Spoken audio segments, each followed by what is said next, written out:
오늘 우리가 함께 나눌 내용은 은혜의 집 베데스다라는 주제를 가지고 말씀을 나누려고 합니다. 이 시간을 통해서 베데스다가 어떤 의미를 갖는지 한번 우리가 생각해 볼 수 있는 시간이 되었으면 좋겠습니다. 본문의 1절을 보면 유대인의 명절이라고 시간적인 배경이 나와 있습니다. 우리가 알다시피 유대인들은 3대 절기를 3대 절기라고 부르는 유월절, 맥주절, 그리고 초막절에 성전에 올라가서 제사를 드리도록 되어 있습니다. 그렇기 때문에 당시에 굉장히 많은 사람들이 예루살렘에 모여 있겠구나라는 것을 우리가 알 수 있습니다. 2절을 보면 예루살렘에 있는 양문이라고 또 구체적으로 장소에 대해서 언급을 하고 있는데, 이것을 가리키는 프로바티코스라는 것은 양뿐만 아니라 가축과 염소를 포괄하는 그러한 의미로도 사용이 됩니다. 양의 문이라는 것을 조금 더 설명을 하자면, 양과 같은 그 제물이 출입하는, 성전으로 출입하는 그 문이다라고 우리가 알 수 있는 것이고, 그 곁에는 당연히 제물이 되는 그 짐승들을 씻겨야 되는 못이 있었는데, 그 못이 바로 오늘 본문에 나오는 베데스다라는 못이었던 것입니다. 이것은 히브리어로 이제 은혜의 집이라고 이름하는 곳인데, 전해져 내려오는 그 풍문에 의하면 천사가 그 베데스다 못에 내려올 때 그 물이 움직이게 되는데, 그때 가장 먼저 물에 들어가면 무슨 병이 있든지 낫게 된다라는 그 믿거나 말거나 하는 소문이 당시에 또 풍문으로 있었던 것입니다. 하지만 만약에 여러분들이 그 소문을 듣게 되었다라고 한다면, 만약에 오늘날에 그러한 비슷한 소문이 우리 주변에 있다라고 한다면 여러분들은 어떻게 하시겠습니까? 당연히 낫기 위해서 그곳에 찾아갈 것입니다. 3절을 보면 그곳에 모인 수많은 사람들에 대해서 또 설명을 하고 있는데, 이 사람들을 보면 현대 의학의 기준으로도 굉장히 중증에 있는 사람들이, 환자들이 모여 있는 것을 우리가 볼 수 있습니다. 앞을 보지 못하는 사람, 다리를 저는 사람, 혈기 마른 사람. 이 혈기 마른 사람은 손발에 힘이 없는 사람을 이야기합니다. 그렇기 때문에 손을 들 수도 없고, 그리고 또 이제 설 수조차 없는 그러한 사람이라고 할 수 있습니다. 이 사람들의 공통점이라고 한다면 스스로 무엇 하나 할 수 없는 사람, 다른 사람의 도움을 받아야지만 살아갈 수 있는 그러한 사람들이 모여 있던 것입니다. 자신의 병이 낫기 위해서, 그리고 또 하나님의 은혜와 자비를 간구하는 그 사람들이 모인 곳, 그리고 또 그곳에는 자기 스스로 살아갈 수 없기 때문에 주변인들에게 자비와 은혜를 입어야만 하는 존재들이 그곳에 모여 있었던 것이죠. 풍문이긴 하지만 만약에 실제로 베데스다의 그 전설이 사실이라고 한다면, 은혜를 입을 수 있는 사람은 어떤 사람일까요? 바로 많이 아픈 사람이 아니라 덜 아픈 사람이 바로 은혜를 입을 수 있습니다. 그 이유는 심하게 아프면 누군가가 그 사람을 대신해서 그 못가로 데려가야 하는데, 그곳에 있는 사람들은 다른 사람을 살필 여유 따위는 없습니다. 그 이유는 베데스다에서 살아가는 그 사람들의 방식은 철저하게 남을 밟고 올라가야지만 내가 성공할 수 있는 그 구조로 되어 있었기 때문입니다.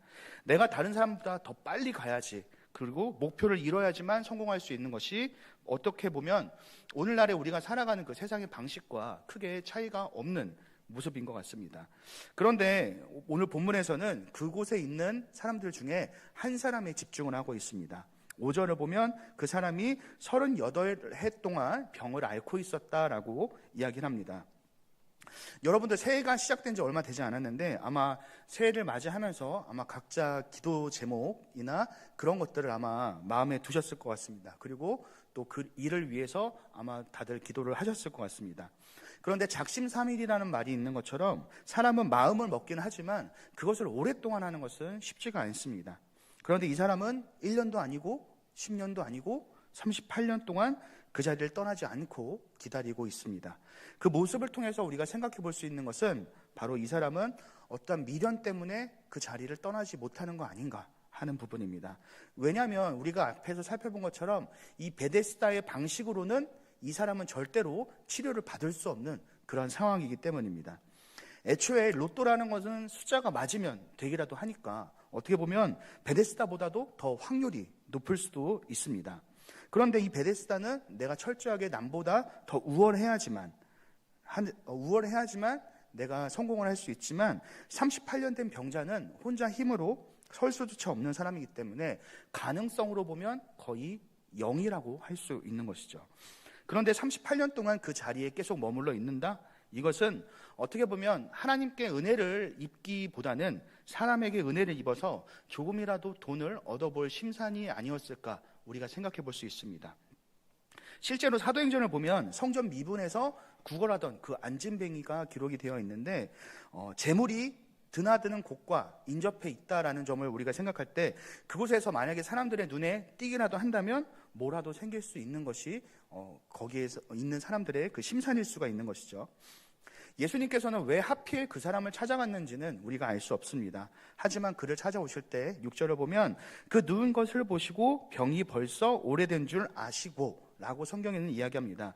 그것을 통해서 우리는 이 38년 된 병자가 그 시간 동안에 자신의 노력과 생각과 방식을 모두 다 사용했지만 결국에 그에게 남은 것은 멀리서 다른 사람들의 그 모습, 달려가는 그 모습을 지켜볼 뿐, 여느 때와 마찬가지로 그 자리를 지키는 것이 바로 그 사람의 모습이었다라는 것을 우리는 알 수 있는 것입니다. 이때 예수님께서 그에게 내가 낫고자 하느냐라고 말씀을 하십니다.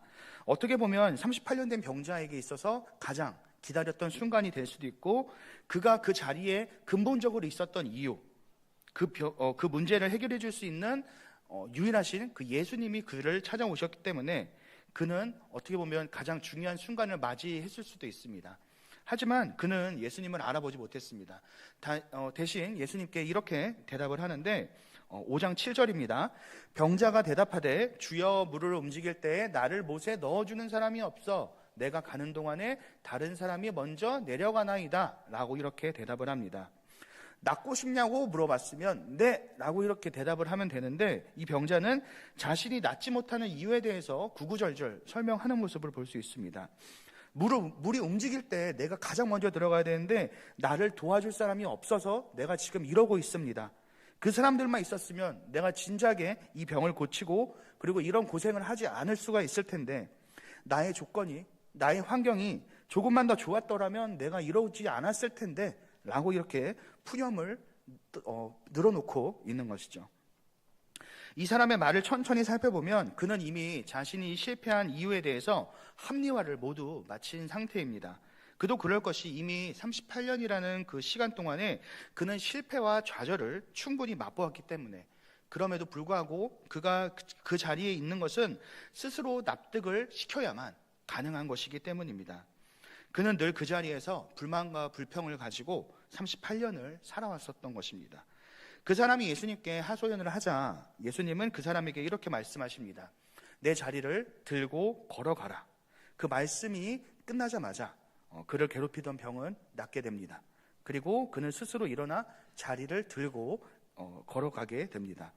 그곳에 모인 수많은 사람들은 아마 그 모습을 보고 놀랐을 것입니다. 병이 생긴 지 38년이 되었기 때문에 병자가 언제부터 베데스다에서 기다렸는지는 우리는 알 수 없지만 굉장히 오랜 시간 동안 그는 베데스다에 있었다라는 것을 우리가 추정할 수 있습니다. 그리고 또 사람들은 조금 있어보고 아니다 싶으면 금방 포기하지만 이 사람은 그곳에서 38년이나 있었기 때문에 어떻게 보면 그 베데스다라는 곳을 대표하는 그러한 사람이라고 할 수도 있는 것이죠. 베데스다의 산 증인과 같은 그 사람은 어떻게 보면 그의 인생의 상당수를 그곳에서 허비한 사람이라고 할 수 있습니다.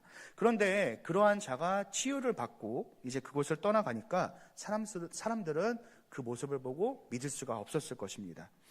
이런 일이 발생하면 우리는 당연히 축하해 주는 게 맞지만 당시의 유대인들은 달랐습니다.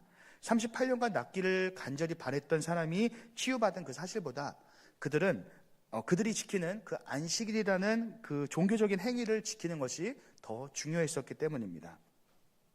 하나님께서는 이스라엘 백성들을 부르시고 그들에게 10계명을 주셨습니다. 안식일을 거룩히 지키라라는 것이 4계명에 있습니다. 그러면서 그 세부적인 규례들도 주셨는데 그것은 모세오경뿐만 아니라 구약에 전반적으로 그 내용들이 들어가 있습니다. 하지만 근본적으로 안식일이 존재하는 것은 이 땅의 모든 주인이 바로 하나님이 되시기 때문에 그를 예배하고 경배하는 것이 바로 그 안에서 우리가 참된 진정한 쉼을 얻을 수 있는 것이기 때문에 우리에게 안식일을 거룩히 지키라고 말씀을 하셨던 것이죠. 그래서 이 안식일을 지키는 내용들을 보면 무언가 물건을 사고 팔기 위해서 거래하는 행동이 금지가 되어 있고, 불을 피우거나 나무를 하는 등의 모든 행동들이 금지가 되는 것입니다. 그날 하루만큼은 우리가 하나님께 온전히 우리의 시간과 삶을 드리는 것이 바로 안식일의 진정한 이유이기 때문이죠. 그런데 이 안식일에 하나님이신 예수님을 통해서 그로 인해서 진정한 쉼을 얻고 온전한 회복을 얻는 것이 너무나도 마땅하지만, 사람들은 예수님의 존재에 대해서 알지 못했습니다. 그리고 그들의 조상들로부터 전해져 내려오는 그 전통을 지키는 것이 더욱더 중요했기 때문에 그 사람을 찾기 위해서, 누가 당신을 고쳤습니까? 라고 찾기 위해서 추궁을 하기 시작했지만, 나음받은 사람은 자신을 고친 사람이 누구인지 알지 못했기 때문에 결국에는 돌아가는 그러한 모습이 나타나게 됩니다. 그런데 그 이후에 그 사람과 예수님께서 재회하는 장면이 나오는데, 그 장소는 바로 성전이었습니다. 성전에는 몸에 이상이 있는 사람은 들어올 수 없었기 때문에 이 사람은 현재 예수님의 그 치유를 통해서 온전히 회복이 되었다라는 것을 우리가 알 수 있습니다. 그리고 또한 그 사람은 예수님에 대해서는 알지 못했지만 그의 치유와 회복이 하나님으로부터 왔다라는 것은 알 수 있었습니다. 그렇기 때문에 성전에 와서 제사, 오늘날로 말하면 예배를 드리면서 하나님을 찬양할 수 있었던 것이죠. 그에 대해서 우리가 조금 더 이해를 하고자 한다면, 그가 오랜 시간 동안 있었던 곳이 바로 성전 앞에 성전 앞에 있는 그 못가에서 그는 오랜 시간 동안 있었습니다. 그는 뒤로는 성전에서 제사 드리는 사람들의 소리는 들었지만 그는 자격이 되지 않았기 때문에 성전에 들어가서 직접 제사는 드릴 수 없었던 사람이었던 것이죠. 기껏해야지 이제 제사를 드리기 위해서 들어가는 사람, 그리고 또 제사를 드린 이후에 또 은혜 받은 사람을 멀리서는 지켜볼 수 있었지만 그는 예배자로서 참여를 할 수 없었던 것입니다. 그런데 이제는 그가 은혜 받기 위해서 직접 성전에 가서 제사를 드리는 그런 모습으로 변화될 수가 있었던 것이죠. 그동안 자신이 찾고 있었던 그 행복, 그 베데스다는 사실 그곳이 아니라, 자신이 있었던 그 베데스다라는 못이 아니라 바로 성전 안에서 있었다라는 것을 그는 깨닫게 된 것입니다. 14절을 읽겠습니다. 그 후에 예수께서 성전에서 그 사람을 만나 이르시되, 보라, 내가 나았으니 더 심한 것이 생기지 않게 다시는 죄를 범하지 말라 하시니. 자, 14절의 내용은 크게 두 가지로 해석이 될 수 있는데, 첫 번째는 38년간 되었던 그의 병이 무언가의 그의 잘못 때문에 발생되었을 수 있다라는 것입니다. 하반절에 내용이 심한 것이 생기지 않게 되는 것이 하반절의 내용이 심한 것이 생기는 것의 그 원인이 바로 죄라고 나와 있기 때문에 그러한 느낌을 주기 때문이죠. 그렇기 때문에 이 말을 통해서 이제 네가 죄 사함을 받았으니까 이전과는 다른 삶을 살아라 라고 우리가 해석을 할 수 있죠. 두 번째는 그의 죄의 문제는 해결이 되었지만 그가 죄를 짓는 것은 그가 가지고 있었던 그 38년의 그 병보다도 훨씬 더 크고 무거운 것을 야기할 수 있다라는 것을 또 이야기하는 부분이기도 합니다. 그렇기 때문에 이제부터는 죄를 짓지 말아라 라고 해석을 또 할 수 있는 거죠. 그렇다라는 것은 우리가 죄를 지음으로써 받게 되는 그 심판은 38년 동안 그 사람을 괴롭혔었던 그 힘들고 고된 그 병과는 차원이 다른 것을 우리가 얻을 수 있게 된다는 사실을 또한 기억해야 하는 것입니다. 우리는 죄와 심판에 대해서 굉장히 너무 막연하게 생각할 때가 있습니다.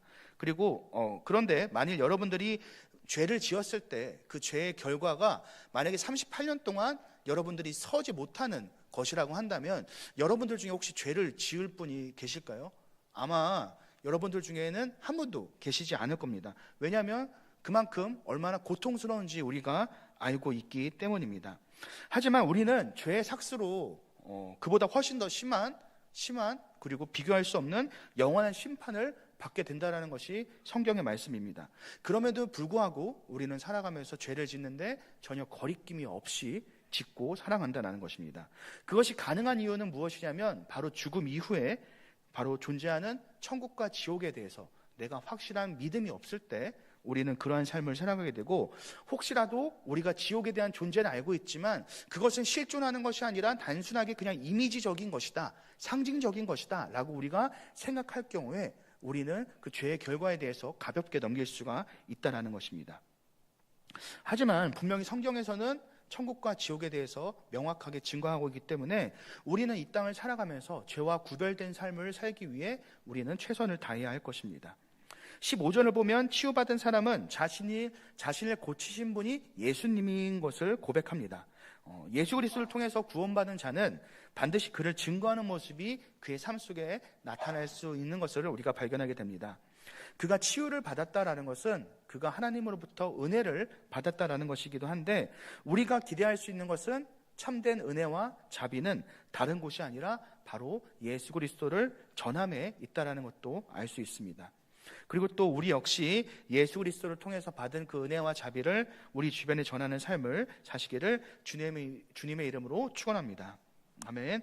오늘 말씀을 마무리하겠습니다. 오늘 은혜의 집 베데스다에 대해서 잠시 살펴보았는데, 베데스다의 전설은 사실 그 출처를 알 수 없는 것이었습니다. 사람들의 소문에 의해서 입을 통해서 전해진 것이기 때문에 그것이 참인지 거짓인지 사실은 분명하지가 않았던 것이죠. 하지만 그럼에도 많은 사람들은 그 베데스다라는 지역 안에서 그 지역 안에서 그 안에서 무언가의 답을 얻기 위해서 노력하는 모습을 우리가 볼 수 있었습니다. 마치 무언가에 홀린 사람들처럼 그 안에 존재하는 것이 진리라고 믿는 것이 바로 그곳에 모인 사람들의 모습이라는 거죠.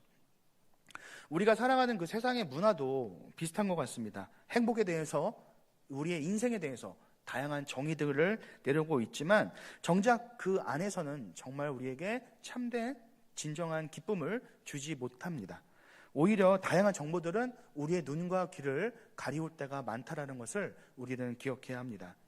그 베데스다의 살아있는 역사라고 할 수 있었던 그 사람이 오랜 시간 동안 있었던 사람의 그 모습을 우리가 다시 돌아볼 때 어떠한 모습이었나요? 바로 신앙인의 모습과는 정반대의 삶을 그는 살아가고 있었습니다. 자신의 인생을 남 탓하면서 비난하는 모습이 그에게 있었는데, 참된 그리스도인은 환경에 구애받지 않는 그러한 삶을 살아갑니다. 그 이유는 바로 우리의 행복과 기쁨은 우리의 외부에서 우리가 발견하는 것이 아니라 우리 안에 계신 하나님으로부터 예수님을 통해서 발견하기 때문에 우리는 어떠한 상황 속에서도 기뻐하고 우리는 즐거워할 수 있는 것이기 때문이죠. 그리고 그 베데스다 못에는 멍하니 물이 움직이는 것을 기다리는 사람들, 멍하니 바라보는 사람들이 있었는데, 예전에 그런 말이 있었던 것 같습니다. TV를 바보 상자라고 이야기했었는데, 요즘에는 스마트폰을 그렇게 멍하니 보는 사람들이 굉장히 많습니다. 그 모습이 굉장히 생각나는 그런 장면이었는데, 주식, 코인 아니면 유튜브를 보는 사람들이 멍하니 그렇게 자신의 시간을 허비하면서 있는 것을 우리가 발견할 수 있는 거죠.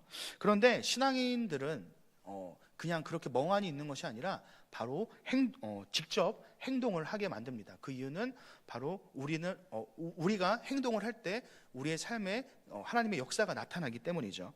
그리고 베데스다에서 우리가 발견할 수 있었던 모습이 주변 사람들을 경쟁자로 모기는 모습이 있었는데, 우리 신앙인들은 사실은 주변 사람들을 경쟁자로 여기는 것이 아니라 동역자로 우리는 생각을 해야 합니다. 그리고 또 하나님이 나에게 보내주신 내가 섬겨야 되는 사람이라고 우리는 그들을 바라보아야 되는 거죠. 어떻게 보면 그 사람은 38년이 있든지 100년이 있든지 그 자리에 있었으면 사실은 희망과 자비가 존재할 수 없었던 곳이 바로 베데스다라고 사람들이 만들어 놓은 그러한 자비의 공간이었던 것이죠. 어떻게 보면 신기루와 같이 사람들을 현혹시키기 때문에 사람들은 그곳에 떠나지 못하고 계속 미련이 남아서 내가 무언가 조금 더 기다리면 얻게 되겠지 하고 인생을 허비하게 만드는 곳이 바로 베데스다라는 곳이었습니다. 하지만 그곳에 예수님께서는 친히 찾아가셨습니다. 많은 이들이 38년 된 사람을 찾아가신 그 이유에 대해서 우리는 알지 못하지만, 아마도 제 생각이긴 하지만 그곳에서 가장 답이 없는 인생이 바로 그 38년 된 병자가 아니었을까. 그렇기 때문에 그 사람을 찾아가서 친히 만나주지 않았을까라고 한번 생각을 해보았습니다. 어떻게 보면 이 사람의 모습은 저와 여러분들의 인생과도 같은 것 같습니다. 만약에 우리가 하나님을 알지 못했다면, 그리고 예수님을 만나지 못했다면 아마도 그와 같은 인생을 우리는 여전히 시간을 허비하면서 이 땅을 살아갈 수 있기 때문입니다. 예수님께서 또 그에게 말씀하실 때 그는 믿음으로 또 일어서는 모습을 볼 수 있었는데, 38년간 남의 도움만을 기대하며 살았던 그 사람이 그 말씀에 의지하는 삶을 살아갈 때 말씀이 그에게 임했을 때 그 말씀에 순종할 때 그에게는 또 기적이 나타나는 모습을 우리가 볼 수 있게 되었습니다. 또 오늘 베데스다의 모습을 통해서 우리가 또 신앙 그 다음 세대에 대해서도 또 생각이 드는 부분이 있었는데, 오늘날의 신앙의 계승이 점점 사라지고 있다라고 얘기를 하죠.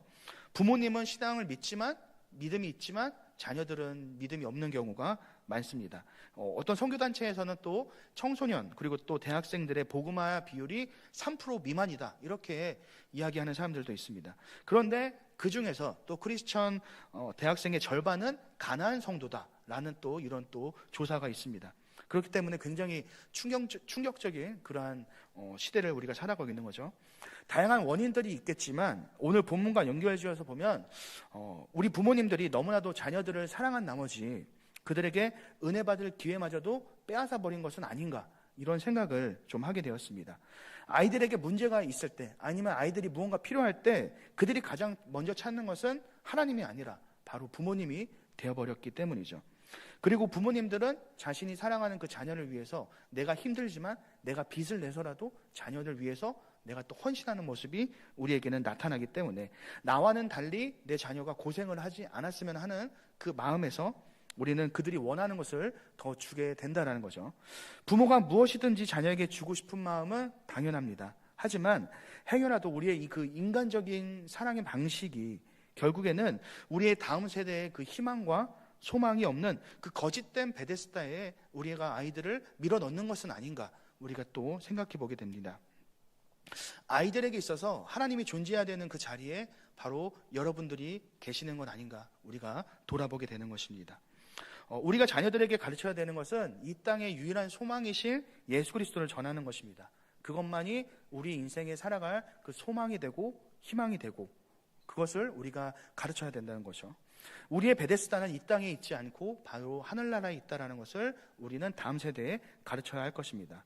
그리고 만약에 우리의 다음 세대가 진정으로 예수님을 만나게 된다면 그 안에서 베데스다의 모습이 나타나게 될 것이고, 그리고 주변에서 야, 너 교회 좀 가라, 아니면 신앙생활 좀 잘해라 이렇게 얘기 안 해도 자기가 스스로 은혜를 경험했기 때문에 그들은 신앙생활을 잘 할 수밖에 없는 것입니다. 바로 참된 베데스다가 우리와 그리고 우리의 다음 세대에게 나타날 수 있기를 간절히 바랍니다. 그리고 마지막으로 이제 성경에서 기적과 은혜는 말씀을 행할 때 우리가 경험하게 된다는 것을 기억하셨으면 좋겠는데, 만약에 예수님께서 네 자리를 들고 일어서라 라고 했는데 만약에 그 사람이 그대로 있었다라면 그는 아마 치유의 회복을 경험하지 못하고 여전히 나는 할 수 없어 이런 생각을 가지고 그 자리에 앉아 있었을 것 같습니다. 우리는 때로는 머리로는 이해가 되지 않지만, 내 생각과는 전혀 맞지 않지만 우리가 믿음으로 순종을 해야 하는 순간이 우리의 인생에는 찾아오게 됩니다. 그리고 그때가 바로 우리가 하나님의 은혜를 경험하는 그 시작점이 된다는 것을 여러분들 기억하셨으면 좋겠습니다. 그래서 2025년에는 거짓된 베데스다를 바라보는 것이 아니라 남 탓, 환경 탓, 시대 탓을 하지 않았으면 좋겠습니다. 우리가 환경 탓을 한다는 것은 나를 방해하는 그 장애물이 하나님보다 더 크기 때문에 우리는 그렇게 불평을 하는 것이죠. 하나님께서 우리에게 부어주실 그 은혜는 사실 우리를 불편하게 만드는 그 장애물보다 훨씬 더 크기 때문에 만약에 우리가 진정으로 하나님께 은혜를 받는다면 우리를 불편하게 하는 그 장애물들은 사실 우리에게 방해가 되지 않을 것입니다. 그렇기 때문에 이번 한 해는 내가 은혜 받는 데 집중할 수 있는 그러한 한 해가 될 수 있기를 바랍니다. 그리고 이미 우리 옆에 찾아와 계신 그 예수님을 우리가 바라봄으로써 우리에게 주시기로 그 약속하셨던, 그 예비하셨던 그 놀라운 은혜를 경험하는 그 한 해가, 그리고 또 그것을 경험함으로써 하나님께서 역사하심을 우리가 간증함으로써 또 함께 나눌 수 있는 그런 2025년 경상교회가 되시기를 주님의 이름으로 축원합니다.